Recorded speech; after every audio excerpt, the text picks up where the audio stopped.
Hi everyone, James from AIM. I'm here with James Colburn today. He does a lot of our webinars. He's a data coach and motorsport nut. Yep.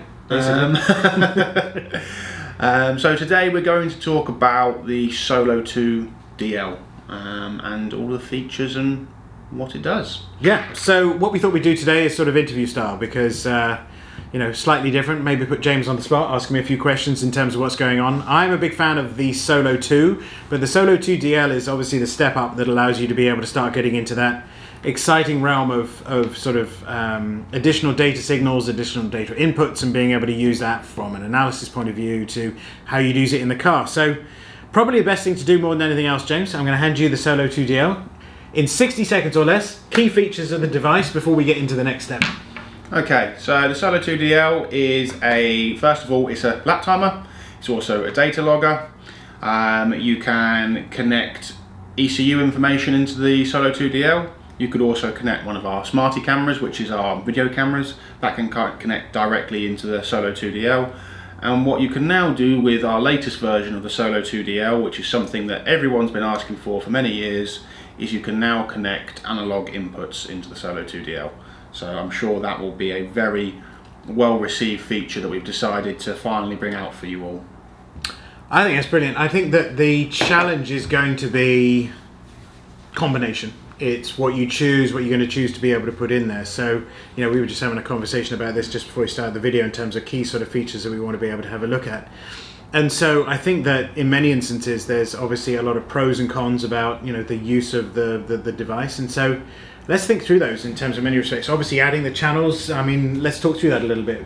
What do you see, and where do you see the major application in terms of the channels people want to put into to the device? So the main reason we've done what we've done is, if I'm being honest with you, it's for bike applications.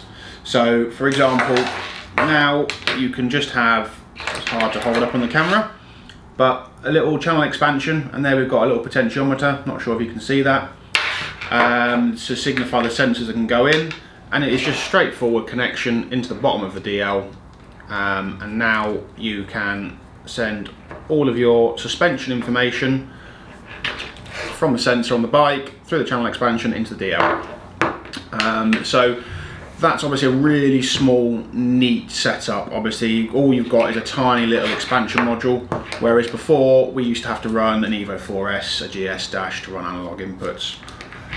So for me, the analog sensor side of things is fantastic for bike use. Obviously, that can be used for cars. But for me, in a car, I would say this is too small. I would say that unless you're sitting with the steering wheel almost in your face, or the dashboard's in your face, it's too small to view all the information. That's why it's designed for a bike, because quite often that is normally sitting about 3-4 centimeters away from the rider's face. So that setup with the sensors is perfect for a motorbike. There's not much room to put a big logger or anything like that on a bike, hence why we've made a really small channel expansion to run the sensors into. That can be used in the car. I would say it's fantastic value, but if you are looking to view any significant information, I would say the display for this, trying to view other information, is just a little bit too small. So for me, I would still be looking to go towards maybe a dash logger or an Evo 4S or something like that with a bigger display to view the information. But nevertheless, it's a fantastic value for money system. Obviously, into this you can run ECU information, CAN information. In James's case, an older car like a Formula Ford, you could run an RPM connection into here, and then you could also use these lights on the side as a shift light. So if you wanted to, you could, obviously a lot of people if you had a Solo 2 will know the lights work for GPS information, but now with the DL you could use it if you wanted to with an RPM input as a shift indicator. So yeah, there's lots of things that you can do with this, and like I said, adding a camera into the system, you could almost even add a lambda sensor into the system as well. There is a lot more expansion that can be done with this over the basic Solo 2.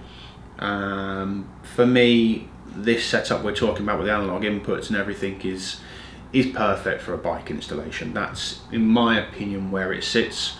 as I said, you could use it for a car, but for my liking, the display is a little bit too small. That makes sense. And I think that there is, in all of the instances, there's sort of like, you know, the use and different applications. In my view, oftentimes there is the dash, it started with 8 years ago with years ago I should say, with an MXL Pista that then turned into an MXL2, with the thought process being that I could see all the information on the dash in front of me, which would allow me to be able to run my car without an actual dash. And we put, I think it was a carbon fiber cover over the front of the dash itself, so all you saw was the dash itself. Now, the thought process of that being all in there is hard to think when you've got the need to be able to see, you know, how fast you're going, your engine temperatures, your oil pressures, any other sort of information you want to see in terms of lap channels, in terms of how fast am I going. That's quite an interesting one. We'll be able to see that on the dash as well. So a lot of information there.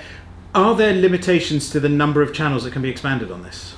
Yeah, so you can only run 4 analog inputs. So you're limited to the 1 channel expansion.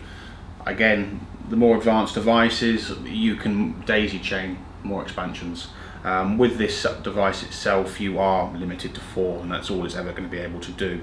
And like I said, you can still add a camera, you can still add like a lambda sensor in, but in terms of sensors, if you've got a car where maybe you want to run a suspension sensor on each wheel, you want to run a brake pressure sensor, you want to run, we'll get on to TPMS in a minute, but if you wanted to run TPMS or infrared sensors and stuff like that for tyre temperature, you're not going to be able to do it with this because you can only add 4 sensors. And I can see that's why bikes is an interesting application. And I think that the other challenge, so let's sort of talk through a scenario that I have. The vehicle that I have, or that I'm in question I'm talking about, I run an older car, it's a Formula Ford, and if I think about that vehicle in general, I'm looking at certain key variables. I don't have an ECU, so I get RPM information from the coil. I get oil pressure, I get water temperature, which are your sort of core stable basics that come in terms of analog channels. I get brake pressure, front and rear actually, so I can do brake bias. I have throttle position sensor that is in there. In addition to that, I want to be able to run a tire pressure monitoring system, which needs to be able to connect. And then in addition, I also run a SmartyCam, which allows me to connect all those sort of things together. And so in that sort of sense, based on that type of configuration, not only am I not going to be in a position where I can see all the information that I want, but at the same time I'm going to be limited to the number of channels that I can sort of work with. So I think it really comes down to what your user preference is and what you really believe is sort of necessary for your particular sort of setup. Because just talk through that at one particular point. Why is it that I can't run a tire pressure monitoring system and plug into the ECU of the car at the same time, or in my case, a tire pressure monitoring system and the RPMs? Yeah, so obviously for a TPMS system that we've done a video on earlier, has to run into the ECU port. So into here, we've only got, for example, the Solo 2DL, you've only got the 1 CAN input. Other devices we have, MXM, Evos, Evo 5, dash loggers, things like that have got multiple CAN inputs. So into here, when you plug the TPMS in, you can't run anything else. So you just have TPMS information. So if you wanted to connect to the ECU of a vehicle, unfortunately with this device it's a bit too limited and you can't. Same for your installation. If you wanted to have an RPM feed into here, which you can normally, and have the shift lights working on the side, if you wanted to run our TPMS system, which we've already spoke about how beneficial that is, unfortunately you can't have an RPM input as well because it all uses that same 1 port. So yeah, it's such a powerful device, and for the value for money it's phenomenal, but of course there are some limitations. Yeah, and I don't want this conversation to be more along the lines of this is why you shouldn't use it. I think there's tons of fantastic application you're looking at. The one last thing I was going to mention as I think through it is that typically where does the power come from for the Solo 2DL? So you can obviously run it on an external power feed. There is a expansion port here. You can run the power feed that comes in for the ECU as well. So it can be powered either way. It's obviously the Solo 2 DL has an internal battery as well that can be charged. So yeah, there is a external power feed there, and obviously the internal battery will last maybe, I don't know, sort of 6 sessions, 10-15 minutes, something like that. But yeah, so it can be externally powered or it can run on its own. And I think some of the other things that I particularly like about the Solo 2 and Solo 2 DL, as much as you can get from many of the dashes, but not necessarily all, is the ability to download via Wi-Fi. That eradicates some of the need, or removes some of the need to have sort of cables to be able to download a lot of the data. So, I think that in many instances, this sort of setup is a lovely sort of progression and a sort of movement through starting out with data, wanting to be able to expand to more or sort of specific sort of applications in many specs as well. So a lot of cool stuff in terms of the device. Is there anything else people should know about this in terms of the device itself, availability, the setup, or any other sort of recommendations there? I mean, we've got multiple people here at AIM who could help set up the configuration. If, for example, with the Canon information, if there's something, we've got thousands of lists of ECUs that work with our devices. They're all in a simple drop-down menu in Race Studio 3. Tracks, again, 5,000 plus tracks saved on the device and the memory. Turn up at a track, press on, it will search for where you are, ping up, you're at Donington. An interesting feature that our devices have that a lot of other competitors don't is a self-learn feature. So there are situations where we supply equipment like Solo 2s to people in a boat. So there's boat racing, and that's that side of things. Real sort of areas of motorsport that people don't think about, but racing in the middle of an ocean is quite often, the track is placed via buoys. So they put different buoys in the ocean at different points, and that's what they race around. So that will change maybe every single time they go out, but with this it can go round, and as soon as it realises you're driving around in a circle, it goes, we're on a track. So it will literally start giving you lap times. You could do it in a car park, you could do it around the housing estate. I wouldn't recommend racing around your housing estate, obviously, yeah, it can self-learn and it will start giving you lap times. And then what is also fantastic is if it is a track that isn't in our system, you can then save that track in the software. You could name it Pool Ocean Circuit or wherever it may be, and you can save that in a device. And if you you go in your boat and you go out to that point in the ocean, you'll actually find that the device will go, do you want to select this track, because it works off GPS coordinates. And that's the same as if you were going around a car park.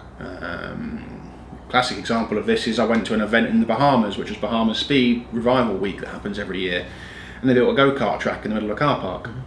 So we raced around a car park and just saved it as Speed Week's car park, so there's lots of clever stuff you can do with the GPS information, yeah. Awesome.